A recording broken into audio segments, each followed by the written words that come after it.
गर्भवती सासू माँ, हद हो गई। इस उम्र में यही कारनामा करना बाकी रह गया था। शर्म नाम की कोई चीज बची ही नहीं। अब मैं अपना चेहरा बाहर कैसे दिखाऊंगा? हमारे रिश्तेदार क्या कहेंगे? मेरे ऑफिस के दोस्त क्या सोचेंगे? एक पल में ही हमारी इज्जत का कचरा कर दिया। दिल में नफरत और चेहरे पर गुस्सा लिए आकाश जोर जोर से चिल्ला रहा था। चलिए आपको बताते हैं कि आखिर मांजरा क्या है। आखिर ऐसा क्या हो गया था जो आकाश इतना भड़क रहा था। दरअसल सुमन जी और चंद्र प्रकाश जी, जो कि आकाश के माता पिता हैं, उनका एक और बच्चा इस दुनिया में आने वाला है। और इसी बात सुनने के बाद से ही आकाश का गुस्सा 7वें आसमान पर है। आकाश और गरिमा की शादी को अभी 2 ही महीने हुए थे। जब आकाश ने अपनी पत्नी गरिमा को यह खबर दी तो क्रोध के कारण आकाश का शरीर कांप रहा था। लेकिन गरिमा की समझ में यह नहीं आ रहा था कि इसमें नाराज होने वाली बात क्या है। पर अपने पति के गुस्से के सामने वह कुछ न बोल सकी। गरिमा चुपचाप आकाश की बातें सुनती जा रही थी, परंतु उसके मन में एक प्रश्न कौंध रहा था कि इस सबसे उनकी समाज में इज्जत क्यों खत्म हो जाएगी। गरिमा का पति आकाश अभी मात्र 24 वर्ष का है। उससे छोटी गरिमा की ननद है शीतल। गरिमा के सास ससुर की शादी बहुत ही कम उम्र में हो गई थी और उसकी सास की उम्र भी ज्यादा नहीं थी। गरिमा अब तक यह समझने में असमर्थ थी कि उसका पति किस बात को लेकर इतना नाराज है। अपनी सास के साथ उसे पूरी सहानुभूति थी। वह उनसे पूछना चाहती थी कि उनका क्या खाने का दिल है, क्योंकि जब से वह इस घर में ब्याह कर आई थी उसकी सासू माँ ने उसे बिल्कुल अपनी बेटी की तरह रखा था। उसकी पसंद और नापसंद का पूरा ख्याल रखती। गरिमा भी अपनी सासू माँ को बहुत पसंद करती थी, परंतु आज अपने पति के मुंह से ऐसी बातें सुनना उसे बिल्कुल अच्छा नहीं लग रहा था। शाम को गरिमा के ससुर चंद्र प्रकाश जी ने जब उन सभी को इस बारे में बात करने के लिए हॉल में बुलाया तो कोई भी उनकी बात सुनने के लिए अपने कमरे से बाहर नहीं आया। चंद्र प्रकाश जी सरकारी स्कूल में प्रधानाध्यापक के पद पर कार्यरत हैं। अक्सर ऐसा हुआ करता था कि जब भी वे अपने बच्चों को बुलाते थे तो वे डर के कारण जल्दबाजी में तुरंत उनके सामने पहुंच जाते थे, क्योंकि वे थोड़ा डांट डपट कर बात करते हैं लेकिन दिल के बेहद नर्म है। वे एक बेहद प्रभावशाली व्यक्तित्व वाले व्यक्ति हैं। गरिमा के आने के बाद उनका उसके साथ इतना लगाव हो गया था कि अब तो उन्हें सुबह की चाय भी उसके बिना अच्छी नहीं लगती थी। वे उसे हमेशा बेटी कहकर बुलाते हैं। आज चंद्र प्रकाश जी के बुलाने पर भी आकाश और शीतल दोनों में से कोई नहीं आया तो गरिमा खुद ही खुद को दोषी महसूस कर रही थी कि पिता और माँ बात करने के लिए बैठे हैं लेकिन उनके बच्चे बुलाने के बावजूद उनकी बात तक सुनने नहीं आ रहे। आम दिनों में तो गरिमा अपनी सासू माँ और ननद शीतल के साथ मिलकर नाश्ता बनाया करती थी और आकाश के ऑफिस लौटने के बाद सभी लोग हॉल में बैठकर खाना खाते और बातें करते। लेकिन आज सब कुछ बेकाबू था। स्थिति को संभालने के उद्देश्य से जब गरिमा अपने पति के पास गई और कहने लगी, सुनिए, पिताजी ने आपको बुलाया था, क्या आप भूल गए हैं? गरिमा की बात सुनकर आकाश का चेहरा गुस्से से लाल हो गया और तमतमाते हुए बोला, मुझे किसी से कोई बात नहीं करनी है और तुम मेरी पत्नी हो, जो मैं कहूंगा तुम वही करोगी। बहुत ज्यादा दिमाग चलाने की जरूरत नहीं है। गरिमा हैरान थी कि यदि वह आकाश की पत्नी है तो सास ससुर की तरफ से क्यों नहीं बोल सकती, परंतु नई नई थी इसलिए चुपचाप बैठ गई। तभी दरवाजे पर दस्तक हुई और गरिमा के ससुर चंद्र प्रकाश जी की आवाज आई, बेटा आकाश।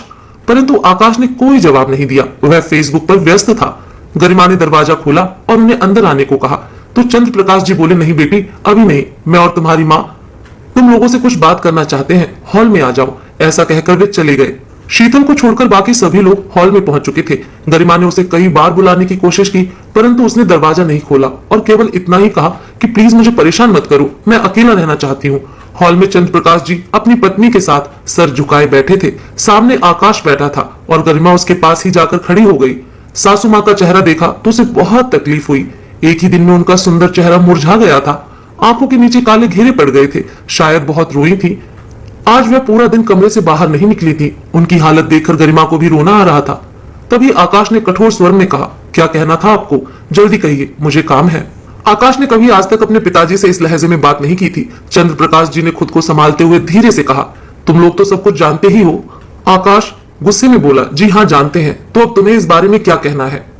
हम आपको क्या कह सकते हैं पिताजी, आपने कुछ कहने लायक छोड़ा ही कहाँ है। मुझे तो समझ नहीं आता कि अब हम लोगों के सामने किस मुंह से जाएंगे। आप लोगों ने तो हमें कहीं जाने लायक नहीं छोड़ा। अपने पति की बात सुनकर गरिमा कभी उसकी ओर देखती तो कभी अपने सास ससुर की ओर, मानो उसे अपने कानों पर विश्वास नहीं हो रहा था। तभी चंद्र प्रकाश जी बोले, क्या हमारे कारण तुम लोगों को बाहर निकलने में शर्म आ रही है? तभी आकाश ने ऊंचे स्वर में कहना शुरू किया, और नहीं तो क्या, मेरे अपने मित्र हैं, शीतल की सहेलियां हैं, गरिमा के मायके वाले हैं, वे सब लोग क्या कहेंगे, सोचकर ही शर्म के कारण मेरा सर झुका जा रहा है। बेटे को इस तरह बात करते देख सुमन जी की आंखों से आंसू बहने लगे। गरिमा ने झट से उन्हें अपने गले लगा लिया। उन्हें बहुत तकलीफ हो रही थी, परंतु आकाश बोलता गया, यह सब कारनामे करने के बाद अब आप लोग हॉल में हम सभी को बुलाकर सभा बैठा रहे हैं, लेकिन पिताजी मैं केवल इतना ही कहना चाहता हूँ कि अब मेरा आप लोगों से कोई लेना देना नहीं है। अब मैं केवल अपने तरीके से जीऊंगा और आप अपने तरीके से। शीतल क्या करेगी वो खुद जाने। चंद्र प्रकाश जी की आंखें क्रोध से लाल हो गई और उधर सुमन जी की आंखों की आंसुओं की धारा रुक ही नहीं रही थी। तभी चंद्र प्रकाश जी बोले, मतलब यह है कि तुम घर की रसोई बांटना चाहते हो। आकाश सोफे से उठ खड़ा हुआ और बोला, मुझे इन औरतों वाली बातों में कोई दिलचस्पी नहीं है, परंतु मैं आपके साथ अब कोई रिश्ता नहीं रखना चाहता, ना ही आपके साथ रहना चाहता हूँ। तभी चंद्र प्रकाश जी अपने आंसू पहुंचते हुए बोले, तो ठीक है, यदि तुम हमारे साथ नहीं रहना चाहते तो मैं और तुम्हारी माँ अपने गांव वाले मकान में चले जाते हैं। इतना एहसान करने की कोई जरूरत नहीं है, पहले ही आप बहुत जग हंसाई कर चुके हैं। यह कहकर आकाश अपने कमरे में वापस चला गया। इधर हॉल में बैठे दोनों माता पिता अपने बच्चों का व्यवहार देखते हुए अपराध बोध से ग्रस्त होते जा रहे थे। इसके बाद कई दिन बीत गए, परंतु घर में पहले जैसी रौनक नहीं थी।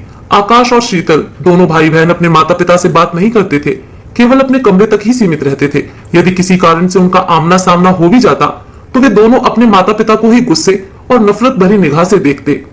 ऐसी स्थिति में यदि कोई उनकी हालत को समझ पा रहा था तो वह केवल उनकी बहू गरिमा ही थी, जो उनका ख्याल रखने की पूरी कोशिश करती, उनके साथ हाल चाल बांटती, अपनी सास के बालों में तेल लगा देती। परंतु गरिमा ने महसूस किया कि उसकी सासू मां पहली जैसी चुस्त नहीं रही थी।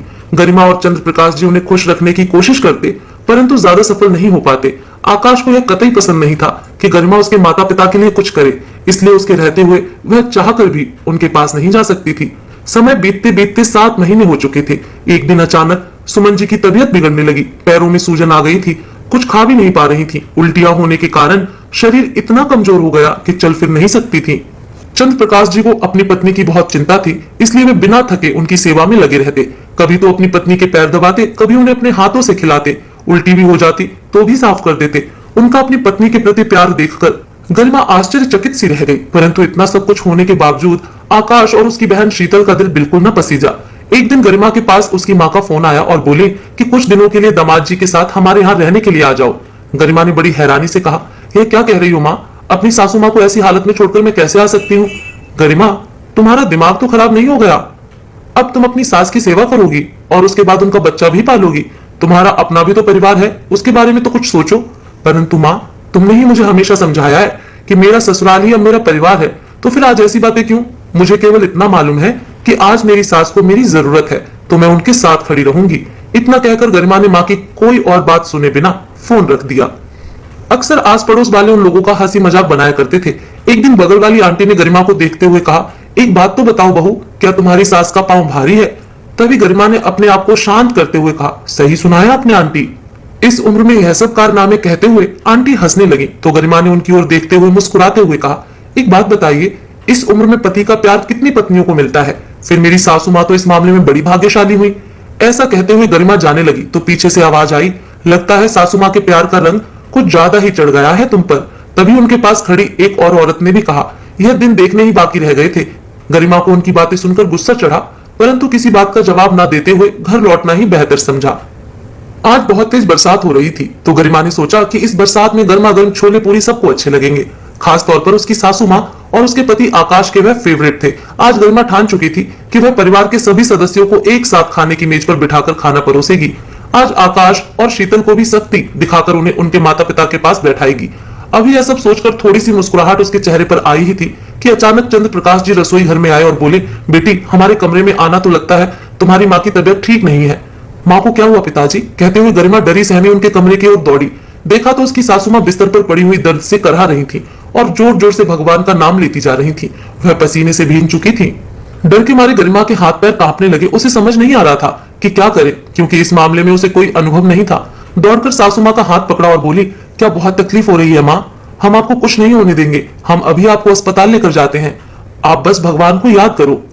बेटा अभी के अभी आकाश को फोन करो, वह ऑफिस की गाड़ी से जल्दी आ जाएगा, चंद्र प्रकाश जी ने गरिमा से कहा। तो गरिमा ने तुरंत मोबाइल उठाकर आकाश को फोन लगाया। बेल जाती रही परंतु आकाश ने फोन नहीं उठाया।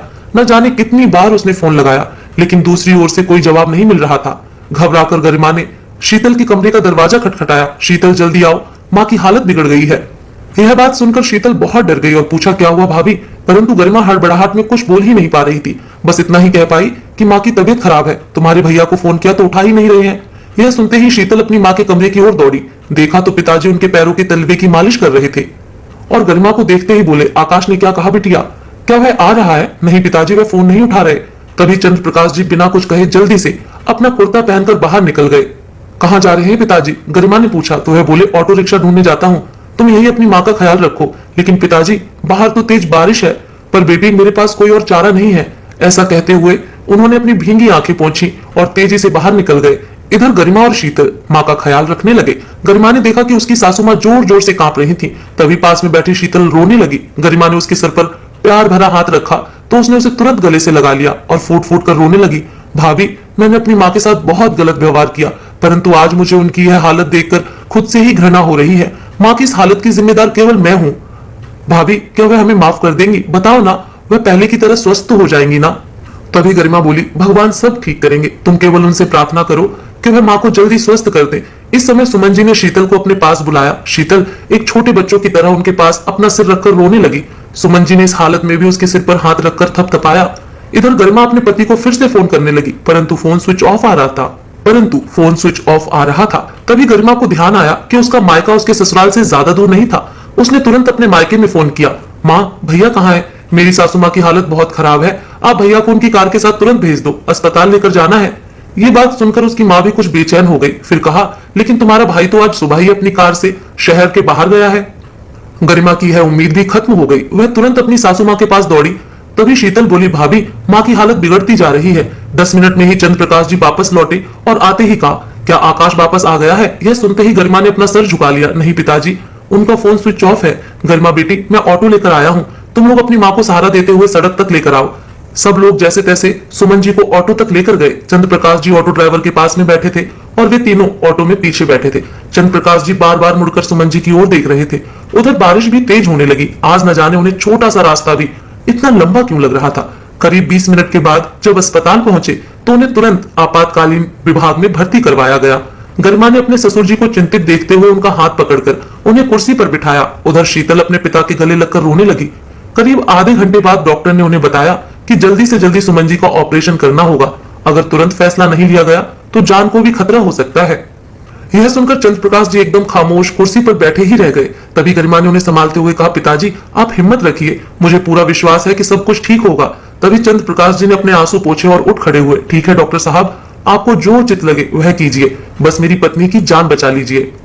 डॉक्टर ने केवल इतना ही कहा कि बच्चा प्रीमेच्योर है और हालत क्रिटिकल है, इसलिए हम अभी कुछ नहीं कह सकते, परंतु हम अपनी तरफ से पूरी कोशिश करेंगे। चंद्र प्रकाश जी चुपचाप यह बात सुनते रहे। गरिमा अपने ससुर जी को लेकर काउंटर पर गई और सारी औपचारिकताएं पूरी करने लगी। घर से चलने से पहले उसने अपने पर्स में कुछ पैसे भी उठा लिए थे जो यहाँ काम आ गए। यह देखकर चंद्र प्रकाश जी ने उसके सिर पर हाथ रखा और बोले, बेटी, तुम्हारा मुझ पर इतना कर्ज है जिसे मैं कभी चुका नहीं सकता। तभी गरिमा बोली, पिताजी, आप मुझे बेटी भी कहते हैं और दूसरी तरफ अपने आप को मेरा कर्जदार कहकर मुझे बेगाना भी कर रहे हैं। बस आप अपना हाथ हमारे सिर पर रखिए, हमें और कुछ नहीं चाहिए। यह सुनकर चंद्र प्रकाश जी की आंखों से आंसुओं की 2 बूंद उनके गालों पर लुढ़क आई। ऑपरेशन चल रहा था और सभी बाहर इंतजार में बैठे थे। आकाश को फिर से फोन लगाने की कोशिश की, परंतु वह अभी तक स्विच ऑफ ही था। करीब 1 घंटे के बाद ऑपरेशन रूम का दरवाजा खुला और डॉक्टर बाहर आए। बधाई हो, आपको बेटा हुआ है। गरिमा और शीतल दोनों ने हाथ जोड़कर भगवान को शुक्रिया कहा। लेकिन तभी चंद्र प्रकाश जी ने डॉक्टर से पूछा, और मेरी पत्नी वह कैसी है? यह बात सुनकर डॉक्टर चुप रह गए। चंद्र प्रकाश जी डॉक्टर की चुप्पी से घबरा गए और बोले, कुछ तो बोलिए डॉक्टर साहब। तभी डॉक्टर ने धीरे से कहा कि उनकी हालत अभी क्रिटिकल है। इतना कहकर डॉक्टर चला गया। चंद्र प्रकाश जी को तो जैसे काटो तो खून नहीं, कप कपाते पैरों से कुर्सी पर धम से आकर बैठ गए। कुछ देर बाद नवजात बच्चे की रोने की आवाज सुनकर गरिमा उठ खड़ी हुई। तभी नर्स बच्चे को लेकर ऑपरेशन रूम से बाहर आई। गरिमा ने तुरंत उसे अपनी गोद में लिया और पल भर में ही बच्चा चुप हो गया। छोटे नन्हे हाथों से उसने गरिमा के दुपट्टे को कस के पकड़ लिया और गरिमा उसे देखकर मुस्कुराने लगी और शीतल से बोली, क्या तुम इसे गोद में नहीं लोगी? तभी शीतल ने कहा, पहले पापा को दिखाओ भाभी। चंद्र प्रकाश जी अपने बेटे को देखकर उठ खड़े हुए, उसे बड़े प्यार से देखा और फिर उसे गोद में लेकर जोर जोर से रोने लगे। यह देखकर गरिमा और शीतल भी खुद को रोने से रोक ना पाए, लेकिन बच्चा अपने पिता की शरण में आकर चैन की नींद सो गया था। शाम के वक्त जब आकाश घर पहुंचा तो देखा घर पर कोई नहीं था। किसी को न पाकर उसका दिल अनजाने से डर से कांप उठा। फोन को चार्जिंग पर लगाकर ऑन किया तो देखकर हैरान था कि गरिमा की 10 मिस्ड कॉल थी। जैसे ही फोन लगाकर पूछने लगा, उसी समय उसके पिता चंद्र प्रकाश जी का फोन आया। आकाश, जो अभी तक अपने पिताजी से नाराजगी के कारण बात नहीं कर रहा था, परेशान और चिंतित होते हुए तुरंत बोला, हेलो पिताजी, कहाँ हैं आप सब? माँ तो ठीक है ना? बेटा, हम यहाँ अस्पताल में है, तुम्हारी माँ की हालत कुछ ठीक नहीं है। तुम एक काम करो, हमारी अलमारी के लॉकर में तुम्हारी माँ की सारी रिपोर्ट्स रखी हैं, तुम उन रिपोर्ट्स को लेकर जल्दी से यहाँ पहुंचो। पिताजी आप चिंता मत कीजिए, मैं तुरंत पहुंचता हूँ। आकाश ने जल्दबाजी में माँ पिताजी की अलमारी खोलकर लॉकर का ताला खोला, लेकिन लॉकर में बहुत से कागज पड़े थे। उसे समझ नहीं आ रहा था। हड़बड़ाहट में माँ की रिपोर्ट ढूंढते ढूंढते सारे कागज जमीन पर बिखर गए। तभी आकाश की नजर एक कागज पर पड़ी, जो शायद उसकी माँ के डायरी का एक पन्ना था। आकाश ने उत्सुकतावश उस कागज को उठाया। उस पर जो लिखा था उसे पढ़कर आकाश की तो जैसे जान ही निकलने लगी। पन्ने पर लिखा था, कमला हमारे घर के सदस्य की तरह थी। न जाने उसकी किस्मत में ही इतने दुख क्यों लिखे थे। माँ बाप तो उसके पहले से ही नहीं थे। कुछ महीने पहले पति की भी मृत्यु हो गई और आज वह खुद भी कैंसर की बीमारी से जंग हार गई, लेकिन जाने से पहले अपने 3 महीने के नन्हे से बेटे को हमारी गोद में डालकर चली गई। कैसे भूल सकती हूँ उसके वह आखिरी शब्द। मालकिन, आज तक आपने मुझ पर बड़े एहसान किए हैं, आज बस एक और एहसान कर दीजिए मुझ पर। अपना बच्चा आकाश मैं आपके हवाले किए जा रही हूँ, इसका ख्याल रखना। भगवान आपका भला करे। मैंने भी उसे वचन दिया था कि हम उसके बच्चे को अपना बच्चा समझकर पालेंगे और उसे यह पता तक नहीं लगने देंगे कि हम उसके माँ बाप नहीं हैं। उस कागज को पढ़कर आकाश पसीने से तरबतर हो गया और धम से जमीन पर बैठ गया। जिन माँ बाप को आज तक मैं इतनी बातें सुनाता आया था, दरअसल वो दोनों तो मेरे माँ बाप थे ही नहीं, परंतु फिर भी उन्होंने इस बात का एहसास तक नहीं होने दिया था मुझे। यह सोच सोचकर आकाश की जैसे जान ही निकलती जा रही थी, लेकिन फिर उसे अचानक माँ की हालत और स्थिति की गंभीरता का अंदाजा हुआ तो खुद को संभालते हुए जल्दी से रिपोर्ट ढूंढकर अस्पताल के लिए निकला। जैसे ही वह अस्पताल पहुंचा तो देखा कि सभी डॉक्टर्स की टीम उसकी माँ का इलाज करने में जुटी हुई थी। चंद्र प्रकाश जी बौखलाए हुए उसकी तरफ दौड़ते हुए आए और उसके गले लगकर रोने लगे। उसने पिताजी के आंसू पोंछे। उसी समय आकाश ने देखा कि एक नर्स दौड़ती हुई आ रही है। उसका दिल घबराने लगा और कपकपाती आवाज में पूछा, सिस्टर क्या हुआ? माँ की हालत तो ठीक है ना? जी देखिए, शरीर में खून की बहुत ज्यादा कमी होने के कारण पेशेंट की हालत अभी भी क्रिटिकल है। उन्हें चढ़ाने के लिए तुरंत ओ पॉजिटिव ब्लड की आवश्यकता है और अस्पताल में उसका स्टॉक खत्म हो चुका है। इस समय आकाश बोला, तो फिर परेशानी क्या है? मेरा भी ब्लड ग्रुप ओ पॉजिटिव है। आप जल्दी से मेरा ब्लड लेकर उन्हें चढ़ाने का इंतजाम कीजिए।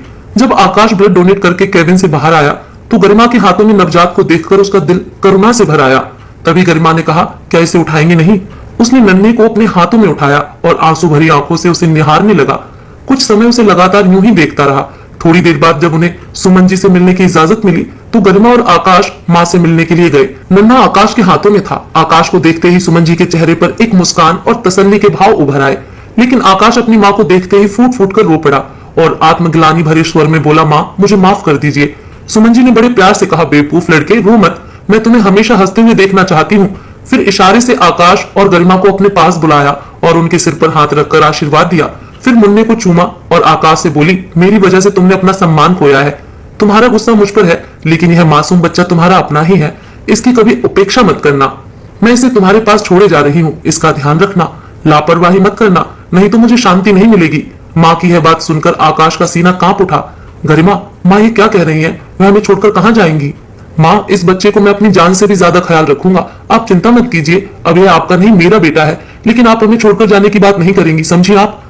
उधर बाहर कुर्सी पर बैठे चंद्र प्रकाश जी स्वयं को लाचार महसूस कर रहे थे और शीतल उन्हें सहारा दे रही थी कि तभी आकाश पागलों की तरह कैबिन से दौड़ता हुआ बाहर की ओर भागा।